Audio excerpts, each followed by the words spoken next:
Olá pessoal, no vídeo de hoje a gente vai falar um pouco mais sobre o auxílio por incapacidade temporária, que é o antigo auxílio doença. Depois que eu gravei aquele último vídeo aqui no Instagram, surgiram algumas perguntas e eu senti a necessidade de a gente falar um pouco mais sobre esse benefício, especialmente pelos resultados das perícias médicas, que geralmente acaba não sendo favorável para o segurado. Esse vídeo pode demorar um pouco mais, mas vamos trazer aqui informações bem importantes para você.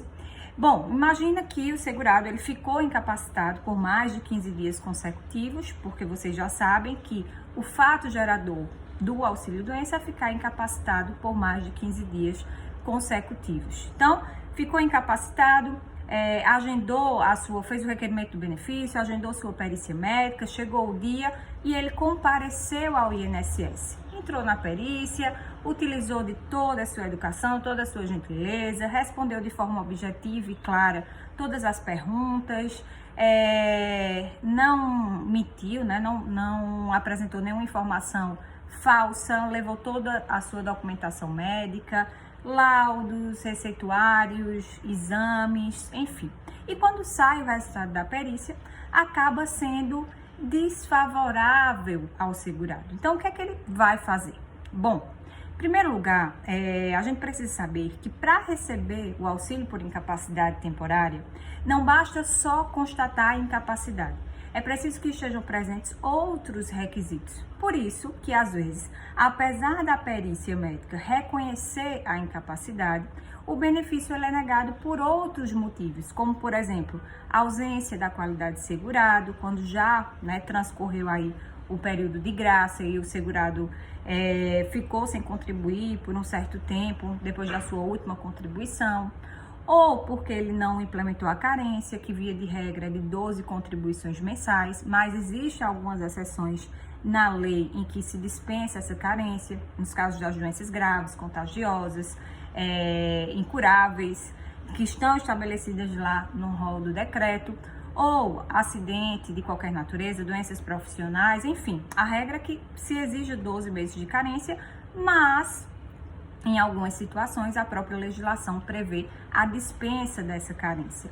Ou, muitas vezes, o benefício acaba sendo indeferido, porque a perícia acaba atestando que a incapacidade daquele segurado, ela já existia antes dele se filiar à Previdência Social. Ou seja, você está diante de um caso de uma doença pré-existente.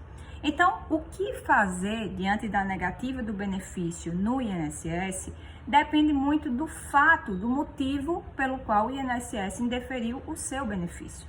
Então, quando você receber o resultado da perícia, quando você receber a sua carta de indeferimento do benefício, preciso que você analise qual foi o motivo.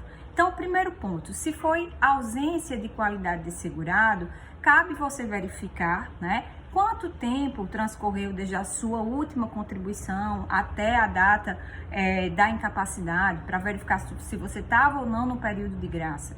Esse período de graça, ele pode variar de 3 meses até 3 anos, depende do tipo de segurado, depende do tempo de contribuição que o segurado tinha quando deixou de contribuir. Enfim, existem aí algumas saídas que você pode achar, por exemplo, se você, no seu último emprego, você recebeu o aviso prévio indenizado ou seguro-desemprego, é preciso que você verifique se o INSS começou a contar o seu período de graça a partir dessas datas, porque pode ser que você encontre aí a saída para contestar essa alegação de ausência de qualidade de segurado pelo INSS. Se for alegada uma doença pré-existente, você ainda pode recorrer à decisão se comprovar que, apesar de se tratar de uma doença pré-existente, a incapacidade ela sobreveio à sua filiação ao RGPS por motivo de agravamento dessa doença, porque o INSS não veda a filiação de pessoas que tenham algum tipo de doença. O que se veda é que as pessoas se filiem ao INSS já incapacitado. Então, se você consegue provar que a incapacidade, apesar de ser, que a doença, apesar de ser pré-existente, a incapacidade ela só surgiu após a afiliação e em decorrência do agravamento dessa doença, possivelmente você consegue reverter essa decisão, tá? Então, a gente precisa saber exatamente qual foi o motivo. Pode ter sido negado também por ausência de